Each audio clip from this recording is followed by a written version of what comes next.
Hello, this is Mingdo Chen. I'm Professor of Management Information Systems at Smith School of Business Economics at CSU Channel Island. In this lecture, we're going to start to talk about business strategy, a very important topic in managing an organization.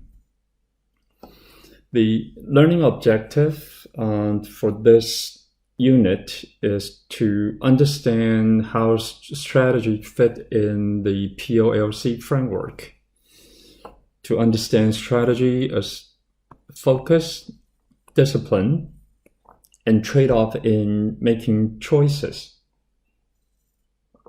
We'll also learn several techniques in conducting internal analysis to develop strategy, as well as external analysis tool to develop strategy. If you look at the POLC framework, we pretty much covered vision and mission under planning, as well as goal setting under planning.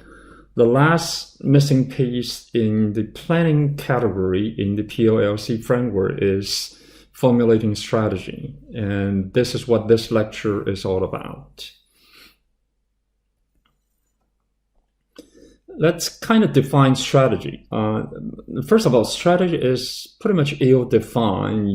If you search in the internet, you will find out different definition, or sometimes strategy is left undefined. So I come up with this kind of rough definition. Strategy is a process. Remember, we have a kind of process orientation in covering various topics in management. So strategy can be viewed as a process that during this process, a company decide to perform activity or series of activity that differentiate us from our rivalry. So it's decided to perform activity differently than rivals do. But how do we do it? It's by defining the business scope to pursue. Should we pursue a very narrow target market? That's what we meant by business scope. And by developing and implementing strategic initiative or plans for achieving the firm's vision and mission. You're recommended to refer to Michael Porter's article called "What is Strategy?" Published at Harvard Business Review. Here's a link which contains this article and a few other articles, all from Harvard Business Review. You can also go to our library's online database, Business Source Premium, and search for this article and all the Harvard Business Review article. And in another article that from Strategy and Business Journal, which this is the website for that article, define it pretty well, which is first come big idea, then the strategy to bring that idea to market, and finally a goal. The article actually has the title called "The Trouble with Putting Goal Ahead of Strategy." Because sometimes even I thought that we should have a goal and then we have a strategy to reach the goal. But so far you have seen what we have presented, that we come up with a vision and mission, and then we build a strategy to achieve the vision and mission, and then we will come up with strategic initiative, and eventually we would define goals to measure whether we have achieved those initiatives that we have set out to pursue. And this is the reason, at least the author argued, that some goals tell you little or nothing about what strategy to pursue, and other goals effectively just tell you too much and not giving you enough freedom in terms of what approach you should be taken in order to reach them. So read this article. I think you'll find it to be interesting and help you to understand why strategy first and then followed by goals. A challenge faced all the strategists. I believe that every one of you should be a strategist, not just in business, but in your own personal life, in your career. You have to be a strategist for yourself. And then what's the challenge facing a strategist, that there's so many things you can do which are influenced by many factors. Here's what you're dealing with. First of all, if you have developed vision and mission, it kind of tell you what do I want to do. That's kind of your vision and mission. And however, you also are kind of enabled but by your capability, which is kind of leading to a question like, what can we do? What's our capability in getting things done? However, we also have to look at what's opportunity out there, which translate into a question, what might we do?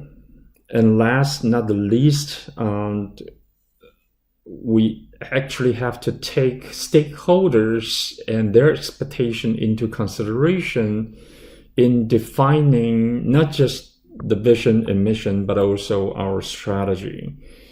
And stakeholder expectation can be translated into a question such as, what do others expect us to do? The others really means the stakeholders. So you kind of have this four related questions, and they have to be in sync, which means that you want to pursue the opportunity that you're capable of pursuing, which is aligned with your vision and mission, and also aligned with your stakeholders' expectation. Strategy is about focus. Strategy is about having a discipline, which means to some extent the discipline reflects the focus, which means you cannot pursue too many interests because you have very limited resources and time. And so you need to have a discipline to pursue very focused area. And because of that, you constantly have to make trade-off, making decision choices and trade-off, decided not just what you want to do, but what you don't want to do. Therefore, we list three things, which means strategy is about focus, it's about discipline, it's about trade-off. And strategic focus is seen when an organization is very clear about its vision and mission and has a coherent, well-articulated strategy for achieving their vision and mission. And personally, I believe that every one of you, when you're making important decisions, you have to think strategically, such as what kind of career path that you want to pursue, and which subject area in school that you want to focus and spend more time on, and or even at a personal level, where are you going to spend your money on? More saving, more traveling, spend more money in buying book, which can help enhance your skill and knowledge, and you have to think strategically. From a process viewpoint, we need to manage the strategic development process, and we call it strategic management process. Under this process, a firm manage the formulation, implementation, and evaluation of its strategy. And guided by strategy, managers coordinate and allocate resources to a firms to achieve its vision and missions. So the 3 steps process is strategic formulation, which you would develop strategy; strategic implementation, which you come up with methods or ways or initiative by which strategy are operationalized and or executed within the organization. And eventually you need to assess and evaluate the suitability, feasibility, acceptability of the strategy, and if necessary, revise this strategy, which means you will go back to the formulation stage to reformulate your strategy and then implementing and evaluate it again and again. So once again, under the POLC framework, the planning category certainly is the strategic formulation stage. And organizing, leading, and controlling. Organizing and leading is really the strategic implementation. And controlling is part of implementation, but also is the main area where we will conduct strategy evaluations. And so this together is the process orientation view of strategic process management or strategic management process. If you come back and use this strategic planning model, I modify it comparing to the previous version of the slide. First of all, business strategy is at the center of this model, which is driven by or guiding by the vision and mission. However, you need to take the stakeholders' interest and influence into consideration, not only in developing the vision and mission, but also in formulating your business strategy. And however, you need to look at your own capability in terms of your strengths and weakness, as well as your environment and competitors, which particular environment present the opportunity and potential threat. And taking the strengths, weakness of yourself within your firm's capability and external environment's opportunity and threat, you would formulate the business strategy. This is actually what we usually call SWOT analysis, which we will discuss further. And eventually in implementation, we'll come up with strategic initiative. And then, as we discussed in the last unit, you would set goals to measure how those initiatives has been achieved. And therefore, you can measure those initiatives against the goal, which eventually measure how successful you are in terms of your business strategy, in terms of achieving your vision and mission. Strategy has a kind of hierarchy. At a very high level, there's a so-called corporate-wide strategy, which is the overarching strategies of diversified firms, and it tries to answer the questions of in which business should we compete, or how does being in those business create synergy and add to the competitive advantage of the corporation as a whole. And this is actually usually for the diversified firm, really large conglomerate like GE, and they may have this very high level corporate strategy. At the smaller firms or the strategic business unit, we call it SBU in diversified firms, then we need to have business strategy. According to Michael Porter, which is Harvard professor, and the firm must formulate business strategy that incorporate either cost leadership, differentiation, or focus. We'll talk about these three things, but keep it in mind. Cost leadership, differentiation, or focus in order to achieve a sustainable competitive advantage in the long-term success in the chosen areas or in industry. Functional strategy could be in marketing, in product development, human resource, or in finance, etc. And even at the functional or departmental level, we need to also have strategy.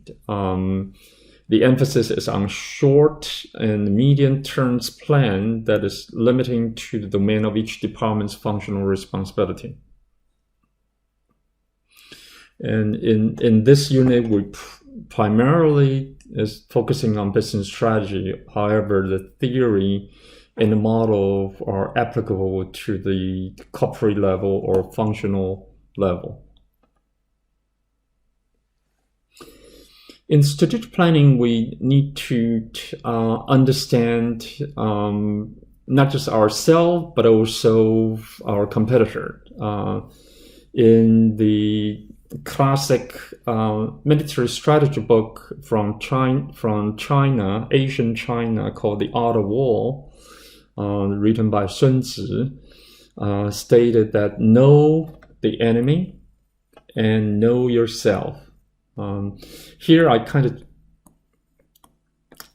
try to interpret enemy as a competitor, which is kind of a more neutral term. And know the enemy and know yourself. In 100 battles, you will never be in peril. It's very important. Not only you need to know your competitor, but also you really need to know, have a fair assessment of yourself, your firms, and who you're competing with. Then when you try to compete, and then you have a better chance to be successful. So sometimes we would conduct the so-called competitiveness analysis in business strategic planning. SWOT is a very popular analytical frameworks for business strategy development, and you will find a lot of information about the SWOT analysis, which stands for strengths, weakness, opportunity, and threats. We mentioned that actually previously. And based on the assessment of the SWOT, we will come up with some strategies, and we should kind of try it out, and then eventually decide what strategies, which can be a few, make more sense to your organizations. And it has to be comply to your vision and missions, and also can be measured against a set of goals, and also conform to your organization's value. Also, you have the financial resource to do so. The strategies also meet the demand from the society, and the strategy is in the area which you can compete, which you take advantage of your core competence, and you have enough resources, including the human resources. So the SWOT actually is for both internal analysis and external analysis. Let's just look at the internal analysis. On the internal side, it's analyzing your own strengths and the opportunity in the environment. This is actually external, is to understand the unique resource, capability, and core competence. This is your internal strengths. Do you have the resource and capability and the core competence, which is your organization's capability to utilize the resource to achieve the strategy that you may have chosen? This simple framework classified SWOT into two dimensions. One is it internal factor or external factor? Strengths and weakness, we're dealing with analyzing your internal strengths and weakness. And opportunity and threats are usually coming from factor from the environment, from your competitors. And if you take advantage of your strengths and opportunity, it will be very helpful to help you to achieve the objective. And however, you should avoid your weakness area of weakness and try to build up strengths to fend off the potential threat. And we're going to introduce some analytical framework for internal analysis, which include value chain analysis. And for resource assessment, there's something called VRIO, resource-based analysis. For external analysis, we need to look at the environmental factor. There's a method called PASTEL, which is an acronym for various environmental factor, and also a very famous industry analysis method. Sometimes we call it 5-force analysis by Michael Porter. So we will cover this later on. On the external analysis first, the PASTEL analysis, they're acronym for political, economical, social, technological, environmental, and the legal factors from the macro environment. And they certainly would shape your business strategy, and they're constantly changing, so you have to constantly scanning the environment in terms of formulating and adjusting your business strategy.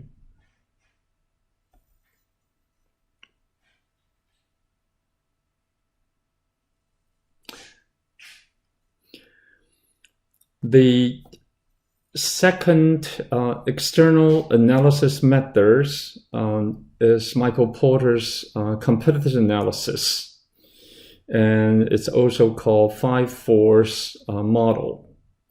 And it's really look at an industry from an industry-wide perspective. You're here, you do have rivalry competitor in the same industry. That's one of the competing force. If you look at, if you're here, including your competitors, you actually have supplier who you may purchase raw material components to assemble a product and to sell it to your customer. So this is your input, which are coming from your supplier. This is your output, which is going to your customer. And so potentially your supplier and your customer or buyer could be your competitor. Sometimes your supplier decided to produce, instead of selling you the parts, they decided to produce the product that you are making. For instance, Samsung sell some key component to Apple to make iPhone, but Samsung is also selling smartphones. So they are actually a competitor with Apple. That's a situation the supplier may be competing with firms in the same industry. Also, there's another competing force is new entrant, which means that company who is not really in this industry-wide value chain, which is from here, but they're totally from a different industry decided to jump in. For instance, when Apple started to offer iTunes and music online, they are competing with music retailer like Tower Record in the past, which has been long gone. So in that case, Apple is a new entrance to the music retailing industry. And last, not the least, are the threat of substitute product or service. Okay, you also need to look at the service as a potential competing force. And for instance, Polaroid as a company and are facing competition from substitute product and service such as digital camera is a substitute product. But at the same time, before digital camera, actually there is so-called 1 hour photo finishing, photo development service. For a lot of people, that's quick enough. That certainly is competing with Polaroid's instant cameras business. So that's a good example of a service is competing with a product. And so but eventually the digital camera is competing with Polaroid. However, if you're selling digital camera, you're probably facing actually a major threat in the competition in your industry, because if I may ask, how many of you have actually purchased your last digital camera? Okay. Probably not recently. What's the reason? And what's the substitute for your single function digital camera? It is your smartphone. Your smartphone now has a pretty decent camera function. So this is the case that the smartphone company, which could be considered actually company from a different industry, now actually come and compete with you, and their product is a substitute product. So this is a very powerful analytical framework for you to think about who may be competing with you. Once again, if we follow the numbering, the first is a new entrance from a totally different industry. It could be the buyer who has just higher bargaining power and the competing with you, or supplier who has higher bargaining power may be competing with you. And finally, the threat from substitute product or services. In Porter's model, we just discussed, he basically looking at the attractiveness and profitability of a firm under the industry's analysis. And in following his model, you will find out that a firm potentially will have higher profitability in the industry if that industry is difficult to enter, has limited rivalry, and the buyers and supplier are relatively weak, which means that you have, as a firm, you have a greater bargaining power over them. And there are few substitute product or services. And there's a high switching cost for the customer, which means it's very difficult for your customer to switch to another firm. Switching cost is an important concept in using the 5-force model. I'll just give you a quick example. If you accumulate a lot of mileage with one airline with their mileage program, then if even a competing airline has a little bit better price, you may still stick with the airline that you have a mileage program. We sometimes call it loyalty program. Because if you switch, then you're not accumulating the mileage for a free ticket, which is you're very close to getting that. So that's a concept of switching cost. I'll give you another example. In the software industry, sometimes there's two software offerings. One that you use, you have already used for many years. It's a little bit more expensive. However, you're very hesitant to switch to another competing product which offers similar functionality and lower price. And however, since it will cost you a lot in training yourself, your colleague to use the new software in terms of user interface and functionality. So there's a high switching cost. And because of that, just a little bit cheaper in price may not be enough incentive for you to switch. Okay, that's the external analysis tool for business strategy development. And when we come back, we're going to continue to discuss a few other internal analytical tools for strategic development. Thank you. Bye-bye.